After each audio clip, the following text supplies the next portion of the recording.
Hello everyone, welcome back. Thanks for joining the Televisionary. I will be reviewing The Greatest Showman. If you've seen it, share your thoughts. If you haven't seen it, go see it. It's still in theaters, even though it came out on Christmas. And because it came out on Christmas, it's a 2017 film, obviously. In my eyes, one of the best films of 2017. I'm glad I actually waited to go see it. And believe it or not, the theater that I went to in my hometown, it was pretty full of people. So with after Christmas and with this bitter cold weather, people are still going to see this film, and it's still doing good in the box office. And since the Golden Globes are on later tonight, it is actually nominated for 3: Best Motion Picture, Best Musical or Comedy, Best Actor, and Musical or Comedy, Best Original Song. It's up for 3 nominations for the Golden Globes, and I have a feeling it'll pick up one of those. It's done by 20th Century Fox. I have my notes in front of me, and I'm going to be giving spoilers, but nothing too major, if you will. Budget was $84 million, and I can see why. And I usually don't talk about the budget in a film.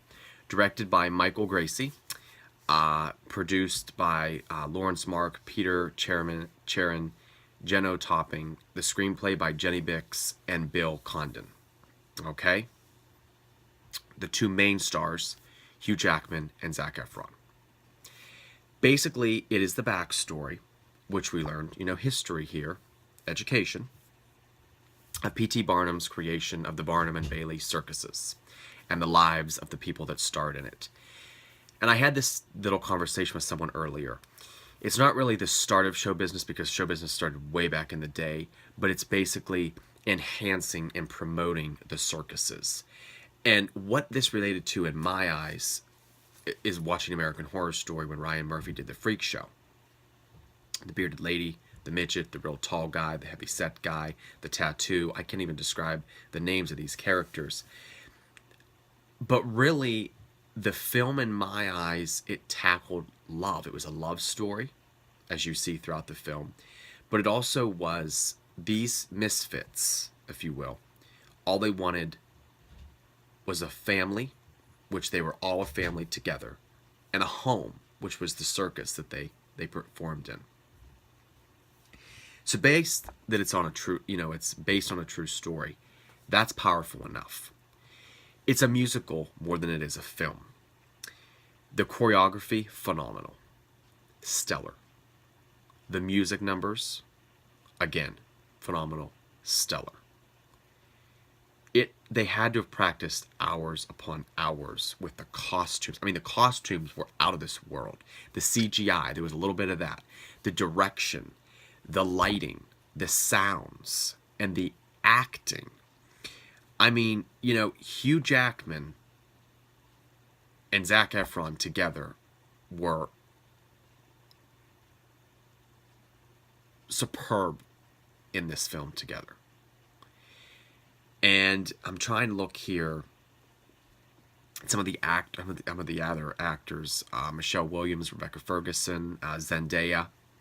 Basically, it starts out with this little boy who's played, it's Hugh Jackman's character in the film. And he's poor, and he's with his dad.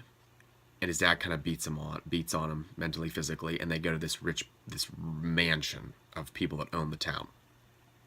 So it's that story of the poor versus the rich, or the less fortunate versus the fortunate, if you will. Nicer way of saying it. And throughout the film, this love story between this little boy and basically the people that they're working for, his daughter. And you see that there's conflict there. They don't want them together. It's like a Romeo and Juliet. Then it starts out with the music. And then it shows as Hugh Jackman becomes the man, and his father passes, and he, this is the recap of the film. And he takes over, and he starts out with nothing. And then he finds all these misfits, and it's not easy in the beginning. And then they have this great life, and they start performing. However, there is small-minded, closed-minded, tunnel vision, not very many people that have open hearts that want to ostracize them from the town. They don't let that get to them. And they start performing, and then they start making money, and he gives his wife and his kids whatever they want. and it shows where the level for Hugh Jackman's character goes from the money and the power hungry, almost, because he had nothing growing up and he has it all now, and he wants to just show it off in front of his wife's parents, these rich people. Well, then he comes across Zac Efron's character, and Zac Efron's character is this big time producer who doesn't want to be in the limelight of the money and the power, and he teams up with Hugh Jackman's character. Basically, one of them represents Barnum and the other one represents Bailey. They team up and they come up with this great show, and it's this conflict in the beginning, but then they create even more beauty on what they are showing. But then there's the climax of where Hugh's character is falling in, not in love, but he's getting closer to this other girl that has this money and power, and she's given it to the circus, and he's kind of against, she likes him, but he doesn't like her that way. And then there's like a little scandal that takes place and kind of rips the family apart. And then there's rioting because of these people that don't accept the different people that are in the circus. It was back in, my God, the 50s, and I mean, even today, people are still ostracized for being different. And that's what really this film tackled, is accepting people, loving them, welcoming them into just life in general, because they deserve a place as well. I always say we're all God's creations. And it also tackled politics. I don't really think it tackled religion at all. Maybe a little bit, spirituality things. And then they cause, this group of vandals. They vandalize, and during the rioting, there's this explosion and everything sets on fire, and then Zac Efron's character gets injured, and he's also fallen in love with this one performer, and then his parents don't approve of it. So it's almost like a Romeo and Juliet love story with the music and the choreography and the big parts of acceptance and non-discrimination and love and an open mind and an open heart. And these people just wanted a family, and they have this family.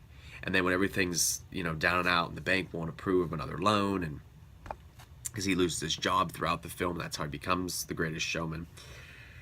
It was just very well written for a screenplay, and very touching, heartwarming. I was dancing to the music, sitting to the music. I'm trying to get it on to listen in my car. The soundtracks are taken off on, iTunes. The film, like I said, is nominated for Golden Globes. We'll see what happens later at the Golden Globes. Hopefully they do take something. Hugh Jackman is a phenomenal actor in this. He nails the role. Same with Zac Efron and the other characters. Like I said, all in all, this film is one of the best films. And I usually don't rate films, but I would give this film a 10 out of 10. There was really nothing other than maybe a little bit of filler scenes that I would take away from this film, because it offered so much. And it was a kid-friendly film.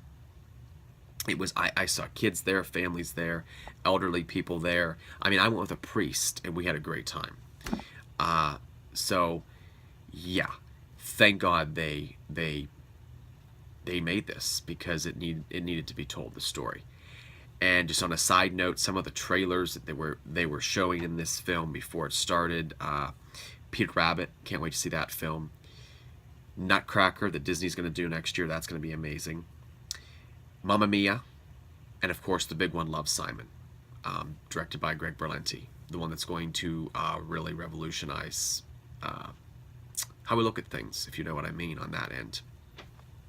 So yeah, share your thoughts and comments on The Greatest Showman. If you haven't seen it, I highly recommend you go see it. Follow me on Twitter at Adam Keen of TV3 for more. Follow me and subscribe to the channel. Give me a thumbs up if you like the video. Share the video on all social media platforms with friends and family, especially if they want to go see this film. I was talking to my grandparents about it. They were giving me the backstory from back in the day about this, how it all originated. So definitely promoting it. I get so excited, I kind of lose track of the time here. I do apologize for the lengthy videos, and also, me rambling and mixing words up in that. But it's always for you guys. I have to go watch Falling Water. I'll have a review video for that. So thank you for the continued love and the support. I will see you later. And of course, for the Golden Globes. Televisionary, over and out. Thanks again.